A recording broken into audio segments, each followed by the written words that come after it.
Como siempre, mi dolor con los caídos en la guerra entre Ucrania y Rusia, y una vez más renuevo mi repulsa a cualquier guerra. No a la guerra. En esta ocasión también me uno al dolor de las familias cuyos hijos murieron en Texas. Lo siento, lo lamento mucho de verdad. Es triste que muera un niño y si mueren 21 es más triste, aunque entre esos 21 se está incluido 2 profesoras. Bien, comencemos pues. El tema de esta semana es mi corazón se regocija en Jehová, que corresponde a Ruth y 1 Samuel del 1 al 3. El himno sugerido en esta grata ocasión es: tengo gozo en mi alma hoy, que brilla mucho más. Na, na, na, na, na, na, na, na, na. Sí hay gozo en mi alma, donde todo es amor y paz, amor y paz. Bueno, himno número 46 del himnario en español. En el libro de Ruth leemos un tierno relato de conversión, valor, determinación, lealtad y fidelidad. La compasión y el amor que compartían Noemí y su nuera Ruth pueden inspirar a los que estudien este libro a reflexionar en su relación con otras personas, tanto dentro como fuera de su familia. El libro de Ruth también puede enseñar a todos la forma en que el Señor cuida y bendice a aquellos que lo siguen y obedecen sus enseñanzas. Debido a que se desconoce quién es el autor, es difícil saber cuándo se escribió el libro de Ruth, estamos hablando. Sin embargo, hay algunos indicios que son útiles para determinar un periodo de tiempo general. El libro de Ruth cuenta en el relato de la familia de Elimelech, que vivió durante el tiempo de los jueces. A causa de que se incluye la genealogía de David, el libro de Ruth se podía haber escrito después de la época de David o Salomón, posiblemente después del exilio de Babilonia. El libro trata claves del periodo posterior al exilio, incluso el matrimonio mixto con personas de otras naciones como Amón y Moab está incluido. El libro también habla de la creencia que tenían algunos judíos de esa época de que los judíos se debían separar completamente de aquellos que no fueran de descendencia israelita, como se puede ver en Esdras 9-10, Nehemías 10, 29-31, 13-1 al 3 y 23-27 de Nehemías. El libro de Ruth parece ofrecer un equilibrio valioso al recordar a los lectores, a los que lo leen, que la bisabuela del admirado rey David era una mujer fiel de Moab, decía Ruth, que se convirtió a la religión de Israel y se casó dentro del convenio. Ruth demostró bondad a los demás y lealtad al Señor. Uno de los mensajes principales del libro de Ruth es que la fidelidad es más importante que el origen étnico. El libro de Ruth es uno de los 2 únicos libros del Antiguo Testamento que llevan el nombre de una mujer y presenta un ejemplo de otra mujer de fe, fortaleza y bondad. El libro lleva las características de la esperanza y del optimismo y describe el trayecto de Ruth y de Noemí al pasar de la tristeza a la felicidad, así como del vacío a la abundancia. Un tema principal del libro de Ruth es la redención que se aplica a todos nosotros. Ruth era extranjera, no tenía hijos y era viuda, lo cual le dejaba en pobreza total sin fuente de apoyo. Sin embargo, Ruth aceptó fielmente el Evangelio y se unió al pueblo del convenio del Señor. Aunque no se podía salvar a sí misma de su situación indigente, al final la redimió su paisano Booz, un hombre de Belén. A causa de las acciones de Ruth, motivadas por la fe y la bondad de su rescatador, Ruth se casó de nuevo, fue completamente aceptada como israelita, llegó a ser una mujer de riqueza y fue bendecida con hijos. Al igual que Ruth, no nos podemos salvar a nosotros mismos, sino que debemos apoyarnos en un Redentor de Belén, uno que puede levantarnos de nuestro estado caído y asegurar nuestra felicidad como parte de su familia. Dado el tema de la redención, es interesante destacar que Jesucristo, el Redentor de Israel y de todo género humano, fue uno de los descendientes de Ruth. Mateos 1, 5 al 16. Entremos ya de lleno en el tema que nos toca. Noemí, su esposo y sus 2 hijos se trasladaron de Belén a la tierra de Moab, debido a la hambruna, es decir, al hambre que había en el tiempo de los jueces. Allí el esposo de Noemí falleció y cada uno de los hijos se casó con una mujer moabita. Después del fallecimiento de sus dos hijos, Noemí alentó a sus nueras a que regresaran a vivir con su familia para que las pudieran cuidar. Una de las nueras, Ruth, escogió quedarse con Noemí. Las dos regresaron a Belén, donde un hombre llamado Booz, que era pariente del esposo de Noemí, se casó con Ruth y proveyó para sus necesidades. Bueno, sabéis que antes se lo pidió a otro pariente y este se negó, ¿de acuerdo? Habían pasado muchos años desde que los israelitas cruzaron el Jordán, formando una confederación tribal libre en las tierras centrales de Canaán. Al establecer sus colonias, gradualmente abandonaron sus tradiciones nómadas y se dedicaron a la agricultura. Sin embargo, su posición se mantenía precaria. Las tribus del norte estaban casi constantemente en guerra contra las ciudades amuralladas bajo el control de los cananeos y frecuentemente tenían que defenderse contra las invasiones de pueblos del oriente, los amonitas y madianitas. En contraste, Judá, que ocupaba el extremo sur del territorio, parece haber vivido relativamente tranquila y no se vio involucrada en las grandes guerras que procuraron a los jueces y preocuparon a los jueces. El pueblo de Judá periódicamente luchaba contra otro tipo de enemigo, el clima. Judá ocupaba una meseta de las tierras semiáridas al oriente del Mar Muerto, lo que se puede ver en el mapa, un poco el esbozo. Normalmente la región era suficientemente fértil para para plantar trigo y cebada, viñedos, olivos e higueras, pero ocasionalmente las lluvias no se producían, las cosechas no prosperaban y él padecía hambre, decía el pueblo. Básicamente aquí en España está pasando lo mismo, se planta, pero no llueve, y si llueve, llueve cuando no corresponde, hace frío cuando no debe y las cosechas se pierden. Bueno, por suerte en sí no hay hambruna ahora mismo en España. Durante uno de esos desastres, un judío de nombre Elimelech, que vivía en un pueblo de Belén, huyó de la región con su esposa Noemí y sus dos hijos, Mahlón y Kelión. La familia viajó hasta Moab, un reino que estaba en las riberas orientales del Mar Muerto. Si no pronuncio bien los nombres, disculpadme, ¿de acuerdo? La distancia no era grande, quizás unos 50 o 60 kilómetros a lo largo de las riberas del Mar Interior, o Mar Muerto. El dios principal de los moabitas era Quemos. Aunque no hay indicios de que Ruth y Orfa, su cuñada, fueran creyentes en el falso dios, dos versículos indican que Ruth se convirtió al verdadero Dios de Israel.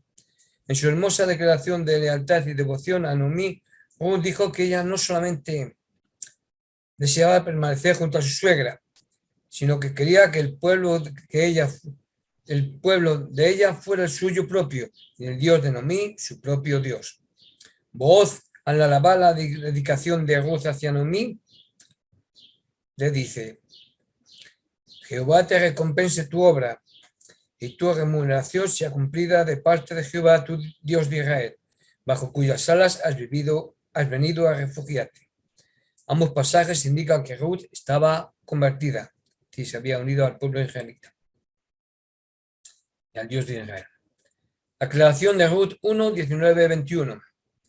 Aquí Noemí empleó un juego de palabras basado en su propio nombre. En hebreo, Noemí significa dulce o placentera y Mara significa amarga.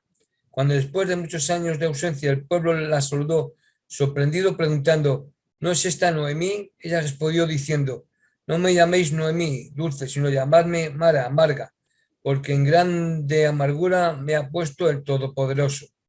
Esta respuesta no era una acusación, sino la forma que encontró Noemí de decir que había soportado muchas tragedias mientras estuvo en Moab.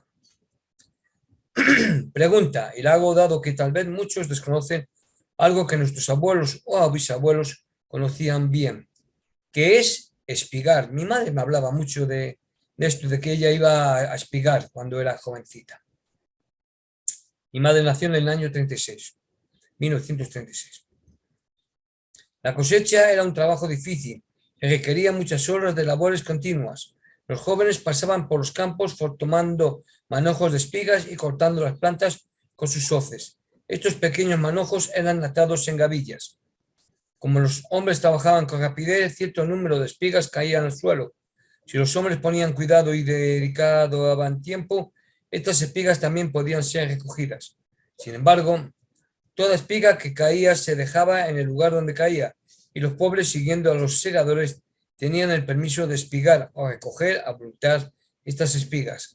Posiblemente era todo lo que los salvaba de morir de hambre. Además, los bordes de los campos, donde la guadaña no se podía manejar fácilmente, quedaban sin ser cortados. Los pobres tenían derecho a esa parte. Creo que está en uno de lo que hemos leído cuando hemos leído el Pentateuco.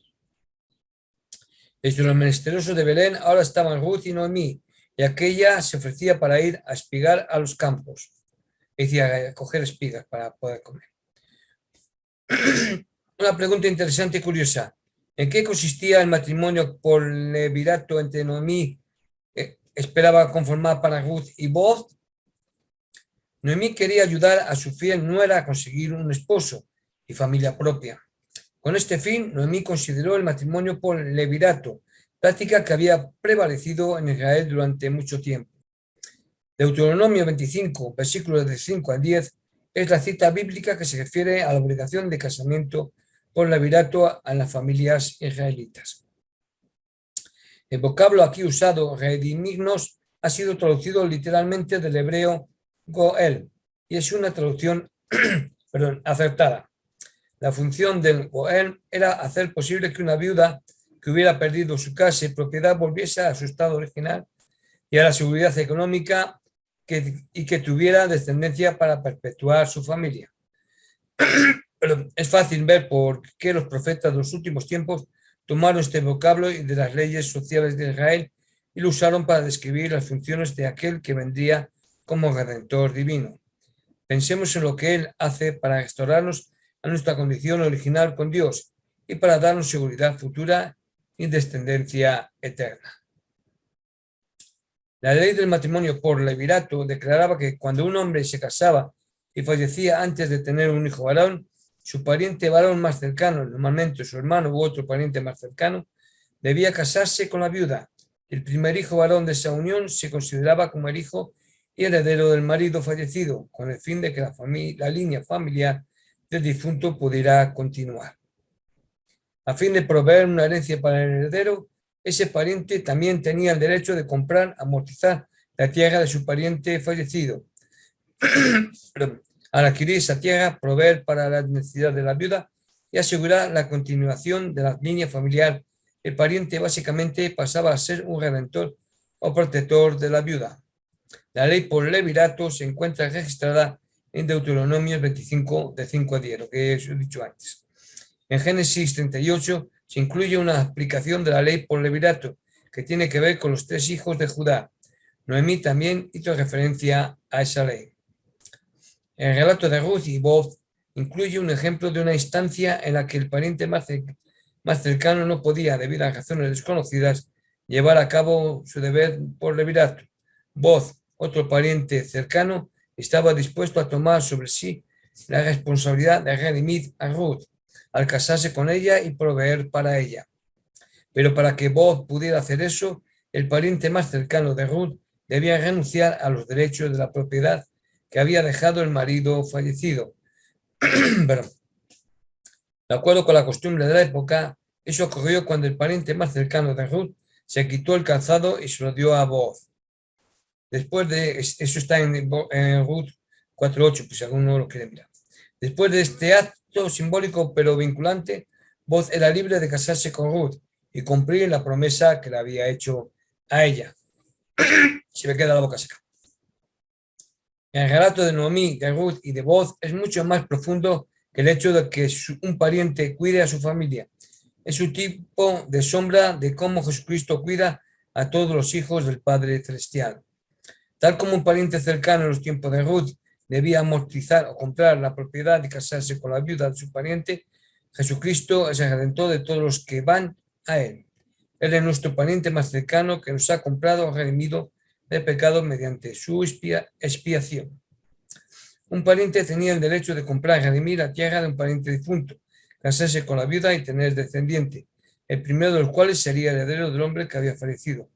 De este modo, el redentor podía llevar a la viuda a un grado de seguridad y posición social que ella no podía obtener por sí misma, incluso asegurar la continuación de la simiente. El entender eso profundiza nuestro aprecio del uso de la palabra redentor por parte de los profetas para caracterizar a nuestro Salvador. ¿En qué forma hizo Ruth su propuesta a Booz? Cuando Booz despertó, ya que dormía al lado de un montón de cebada que cuidaba durante la cosecha según era costumbre, se sorprendió ante la presencia de Ruth. Ella fue directa en su propuesta. La palabra que aparece como manto también significa ala, y su solicitud no se aparta mucho del dicho tómame bajo tus alas. Genesius, el famoso experto en asuntos hebreos, dice que esa fue una propuesta adecuada de matrimonio, aunque fuera la mujer quien la hacía. Sí, porque fue Ruth la que le puso el manto a Booz. La expresión significa protégeme, o en estas palabras, sé mi protector o mi esposo. De acuerdo con nuestras costumbres, ciertamente este acto de Noemí y Ruth parecen objetables desde el punto de vista moral, pero no lo fue si lo analizamos de acuerdo con las costumbres del pueblo de Israel en aquella época. Booz, que era un hombre honorable y, de acuerdo con Ruth 3:10, de entrado en años, alabó a Ruth por haber buscado refugio en él y le prometió cumplir sus deseos una vez que se asegurara de que el pariente más cercano renunciase a su derecho y deber. Tal como lo reconoció en esta misma declaración, que bajo ciertas circunstancias sería su deber como rescatador casarse con Ruth. No se ofendió por la forma en que ella se había acercado a él para proponerle casamiento. Por el contrario, consideró prueba de virtud femenina y de recato que ella no hubiera ido tras los hombres jóvenes, sino que se ofreciera como esposa de un hombre entrado en años como él. Esta conducta de parte de Booz es prueba suficiente de que las mujeres podían tener confianza en que él no haría nada fuera de lugar, y él justificó tal confianza. ¿Por qué el pariente rehusó directo, es decir, que correspondía, rehusó casarse con Ruth? El autor del libro de Ruth ni siquiera ha preservado el nombre del pariente que estaba dispuesto a redimir la propiedad, pero no a casarse con la viuda y a criar a un hijo a nombre del difunto. El heredero del difunto redimiría la propiedad. De ese modo, las propiedades del redentor no aumentarían. Por eso dijo egoístamente: no puedo redimir para mí, no sea que perjudique mi heredad. Por otro lado, Booz estaba dispuesto a tomar el paso generoso de casarse con Ruth y asegurar su seguridad y su bienestar, así como el de Noemí. De esta y de otras formas, Booz era una sombra del Salvador, que redimió a todo el género humano sin pensar en su propio beneficio. La vida pública de un pueblo israelita se desarrollaba en su portón principal. Allí era donde los asuntos de la ley eran presentados para que los ancianos de la comunidad los resolvieran. Ellos también eran los testigos oficiales de transacciones tales como la efectuada al establecerse el acuerdo de que Booz se casaría con Ruth si su pariente renunciaba a todos los derechos de propiedad, solo bienes del esposo difunto.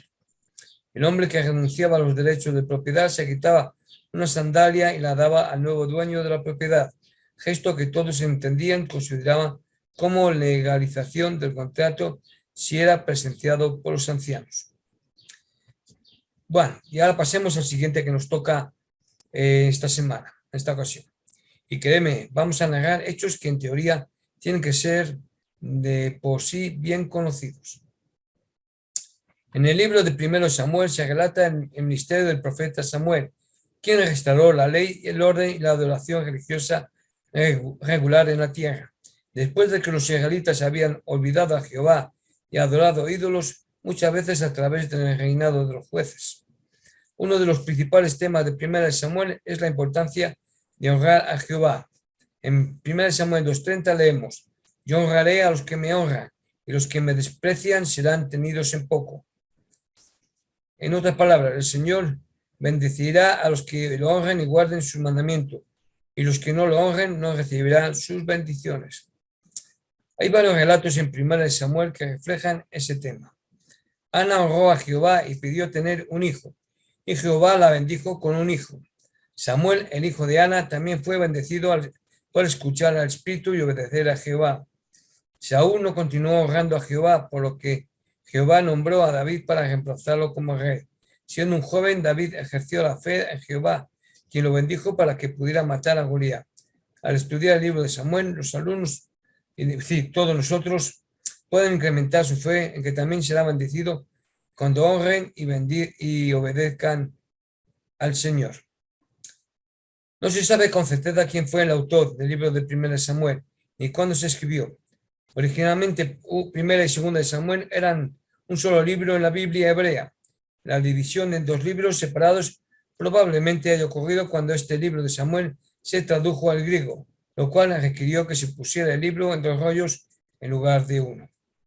Es la explicación más comprensible y cual yo también apoyo. Mientras adoraba en el tabernáculo, Ana lloró y suplicó a Jehová que le diera un hijo. Ella hizo convenio con Jehová de que si le daba un hijo, se lo entregaría a él. Después de ser testigo de la angustia y la pena de Ana, descubrir su causa, Elí, el sumo sacerdote, le reveló a Ana que Dios le concedería su deseo.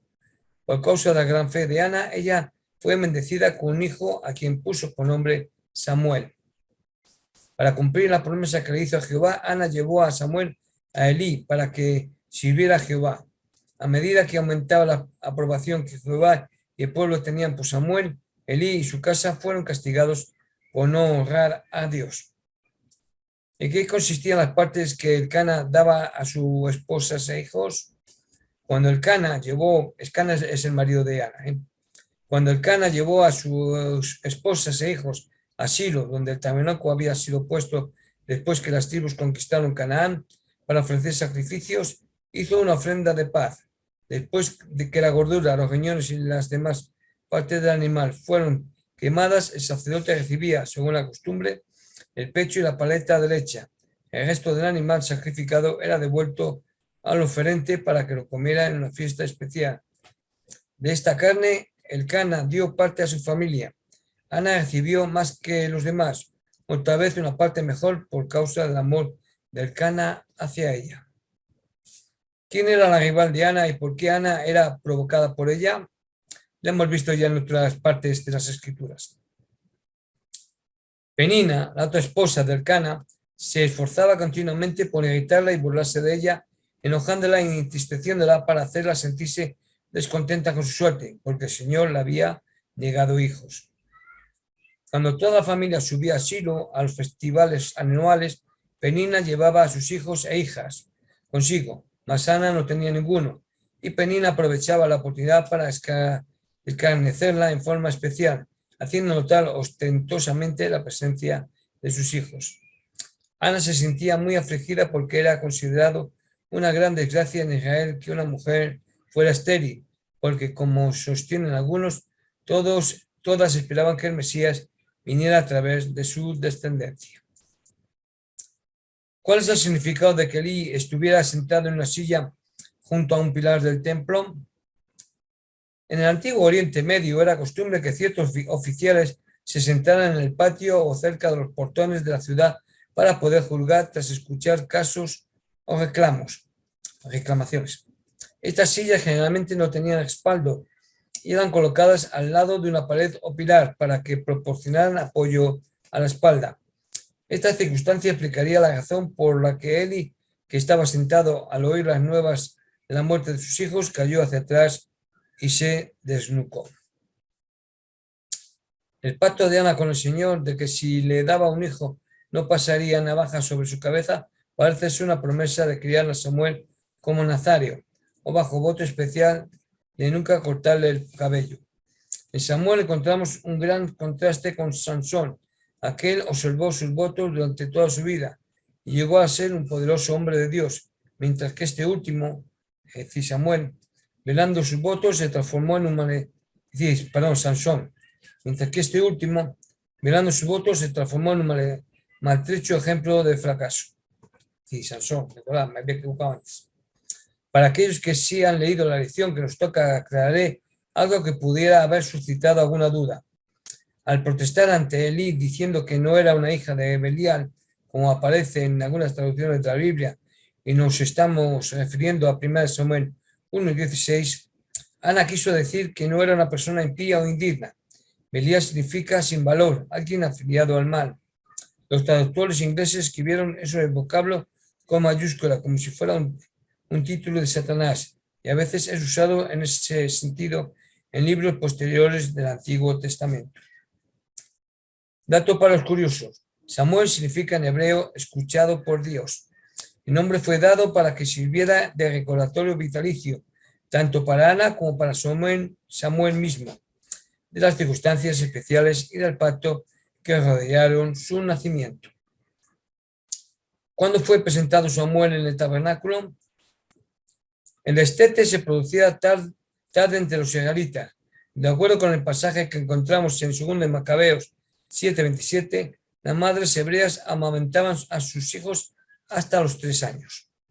Una vez que se produjera el destete, Ana llevaría a su hijo al santuario para presentarlo ante el rostro del Señor y dejarlo allí para siempre, es decir, para toda su vida.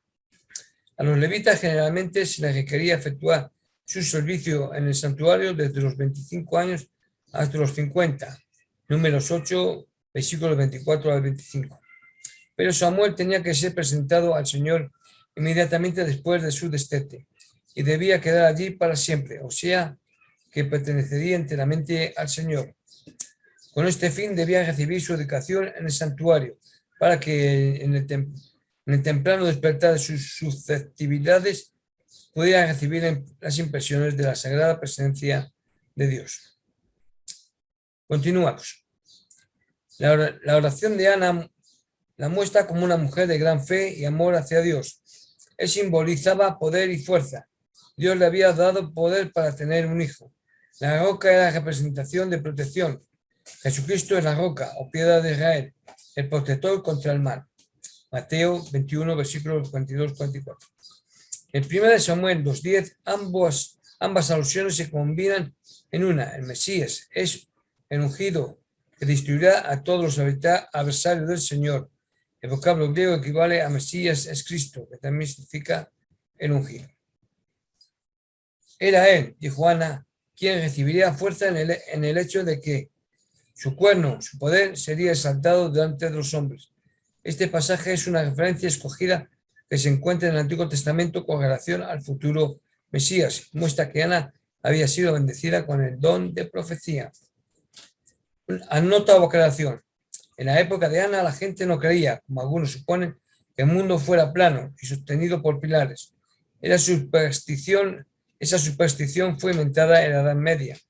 Ana estaba empleando el lenguaje poético para mostrar el poder de Jehová. ¿Qué estaban haciendo los hijos de Elí que estaban mal a la vista de Jehová? De acuerdo con la ley de Moisés, los sacerdotes en el tabernáculo debían recibir ciertas porciones de sacrificio para comer solo después de que la grasa fuera quemadas en el altar. Véase Levítico 7:30-34. Tomar porciones del animal sacrificado antes de que se hiciera la ofrenda era robar a Jehová y faltar al respeto a la ordenanza del sacerdocio. Cuando los hijos de Elí tomaban lo que no les pertenecía y lo tomaban antes de que debiera hacerlo, estaban robando a Dios las ofrendas y engañando al pueblo que había hecho las ofrendas. Por causa de las acciones de los hijos de Elí, el pueblo no le agradaba ofrendar, hacer sacrificios. Sin embargo, aún peor era el mal uso del oficio del sacerdocio por parte de los hijos de Elí para seducir y cometer adulterio con las mujeres que iban a adorar al templo. De estas ofrendas, la porción que legalmente correspondía al sacerdote como su parte era la espaldilla de la ofrenda elevada y el pecho de la ofrenda mecida, y el resto recibía después que las partes de gordura de los sacrificios habían sido quemadas sobre el altar. Ya sea Levítico 7:30-34. Tomar la carne del animal de sacrificio y asarla antes que esta ofrenda hubiera sido hecha era un delito equivalente al robo a Dios. Además, los sacerdotes no podían solicitar carne que en la oferente del sacrificio hirviera en agua como comida de sacrificio, después de quemar las gorduras sobre el altar y de haberles entregado a ellos las partes que les correspondían, y mucho menos tomar por la fuerza lo que había en los canderos mientras estaban cocinando. Tal conducta de parte de los jóvenes, los siervos de los sacerdotes, era un gran pecado en la vista del Señor, pues en esa forma menospreciaban el sacrificio. El triste ejemplo de los sacerdotes hizo que otros en Israel también menospreciaran la ofrenda del Señor.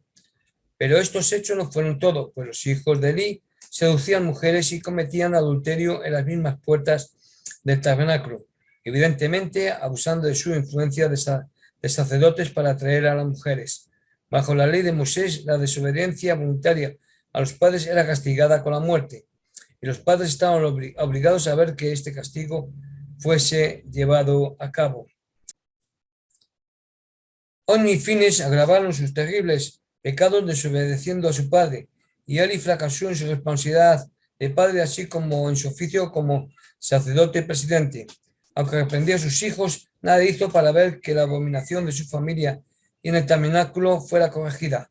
Por lo tanto, un varón de Dios, un profeta cuyo nombre nos es dado, vino a Eli y pronunció la maldición del Señor sobre la casa de Eli, porque él había honrado a sus hijos más que a Dios. Esto es, la relación de Eli para con sus hijos fue de más valor para él que su relación para con Dios. La palabra de Jehová escaseaba en aquellos días. La palabra de Dios raramente se oía en la tierra. El líder Harold Berlí explicó la razón en la forma siguiente. El relato se inicia con una declaración significativa. El joven Samuel ministraba a Jehová en presencia de Eli, y la palabra de Jehová escaseaba en aquellos días. No había visión con frecuencia. Eso significaba que no había profeta en la tierra a través del cual el Señor pudiera revelar su voluntad, ya por experiencia personal o mediante revelación. Y sucedió que Eli estaba acostado en su lecho, y sus hijos comenzaban a oscurecerse. Y el joven Samuel también estaba acostado para dormir. Recordaréis que aquella noche vino un llamado, Samuel, y pensando que Eli lo había llamado, fue a la recámara de Eli, donde éste le informó que no lo había llamado, y se acostó por segunda vez para ser llamado nuevamente, y así también la tercera vez. Y a esta altura de los hechos, Eli, dándose cuenta que Samuel estaba siendo llamado por alguien invisible, dijo: ve y acuéstate, y si te llamare dirás: habla Jehová, porque tu siervo oye. De manera que al repetirse el llamado, Samuel respondió tal como se le había indicado. Y después dice: Samuel no había conocido aún a Jehová, ni la palabra de Jehová le había sido revelada. Y después que hubo reconocido al Señor y que dijo: tu siervo oye, le fue dicho que el Señor procedería a hacer una cosa en Israel, que a quien la oyere le retiñiría ambos oídos. Luego explicó la razón por la que Elí no podía recibir más mensajes del Señor. Sus hijos habían blasfemado a Dios y él no los había estorbado, o en otras palabras, permitió que sus hijos maldijeran a Dios y por lo tanto estaban desviando al pueblo de Israel. Y Jehová estaba con él y no dejó caer a tierra ninguna de sus palabras. El líder Robert de Ales, del pueblo de los 12 apóstoles, explicó a 1 Samuel 3:19 a la juventud de nuestros días. Bueno, de los días de Robert Ales, pero bien podía aplicarse a nuestros días. Samuel ponía atención a todas las palabras de Jehová. Ahora, como profeta, Samuel hablaba por Dios. Los versículos vecinos indican que Jehová no dejaba que las palabras de Samuel cayeran a la tierra, porque son las palabras de él. Pronto todo Israel supo que Dios ha establecido a Samuel que había establecido a Samuel como su profeta. Ustedes como juventud de Sion han recibido sabio consejo de profetas, padres y líderes locales del sacerdocio. Dan cuidadosa atención a ese consejo o lo dejan caer a tierra porque no lo comprenden o piensan que no es importante o que no se aplica a ustedes. Lo que el Señor dijo en 1831 se aplica a la juventud de hoy cuando se trata de para la fortaleza de la juventud, otros consejos proféticos que se les ha dado. Se nos dan estas palabras y son puras ante mí, por tanto, tened cuidado de cómo las consideráis.